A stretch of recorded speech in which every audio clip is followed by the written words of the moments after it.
Bienvenue sur Affaires courantes. Aujourd'hui, on plonge au cœur d'une opération militaire top secrète qui vient tout juste de se dérouler dans le désert syrien. Alors imaginez un peu la scène. En pleine nuit, le silence du désert est complètement brisé par des explosions. Une mission secrète, préparée dans l'ombre, vient de commencer. Et elle prend tout le monde par surprise. On parle donc d'une frappe secrète en Syrie. Et ce qui est important, c'est que c'était une mission conjointe franco-britannique.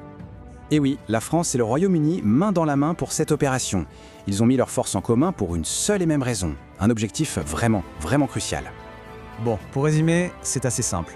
D'un côté, on a les forces aériennes françaises, de l'autre, les Britanniques. Ensemble, ils ont mené une frappe aérienne super précise. C'était où? Près de Palmyre, en Syrie, contre une base souterraine de Daesh. Et quand? Eh bien, c'était tout récent, dans la nuit du 3 au 4 janvier. Et alors là, la cible, ce n'était pas n'importe quoi. On ne parle pas d'un simple bâtiment, non. C'était une véritable forteresse souterraine. Imaginez un immense réseau de tunnels et de grottes creusés dans les montagnes, complètement invisibles. C'est là que Daesh cachait ses armes, loin de tout. Et ça nous amène à une question très importante. Le fantôme de Daesh revient. Pourquoi est-ce que cette frappe était si nécessaire maintenant ? On se souvient tous, n'est-ce pas?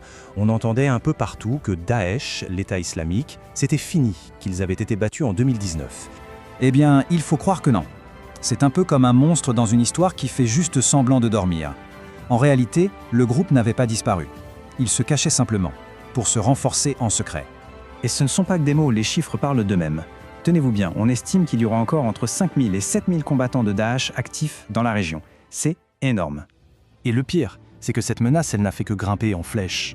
Un rapport de l'ONU a compté plus de 90 attaques juste pendant la première moitié de l'année 2025. Ça donne une idée du problème. Alors, on en arrive à la partie un peu espionnage de l'histoire. Comment fait-on pour frapper un ennemi caché sous terre? Eh bien, avec une mission de haute technologie et, disons-le, les outils des héros. Concrètement, ça s'est passé en 3 étapes. D'abord, le renseignement. Il a fallu des avions espions pour repérer la cachette. Ensuite, la planification. Les experts français et britanniques ont créé le plan d'attaque parfait. Et enfin, l'action. Les avions de chasse ont décollé pour frapper avec une précision millimétrée. Et pour cette mission, ils n'ont pas fait les choses à moitié. On parle de 2 avions de chasse d'élite, le Rafale pour la France et le Typhoon pour le Royaume-Uni, chacun avec ses propres spécialités. Ce qui est fou, ce sont les armes utilisées. On appelle ça des bombes intelligentes. En gros, elles sont guidées par ordinateur pour aller frapper un point minuscule, comme l'entrée d'un tunnel, sans rien abîmer autour. C'est de la très haute précision. Bon, au-delà de l'explosion et de la technologie, qu'est-ce que cette opération signifie vraiment? C'est un message. Et c'est un message fort et clair. L'armée française l'a résumé en une seule phrase: empêcher sa résurgence est un enjeu majeur pour la sécurité. Voilà, tout est dit. Il s'agit d'empêcher le monstre de se réveiller complètement. En fait, le but n'était pas juste de faire sauter une cachette.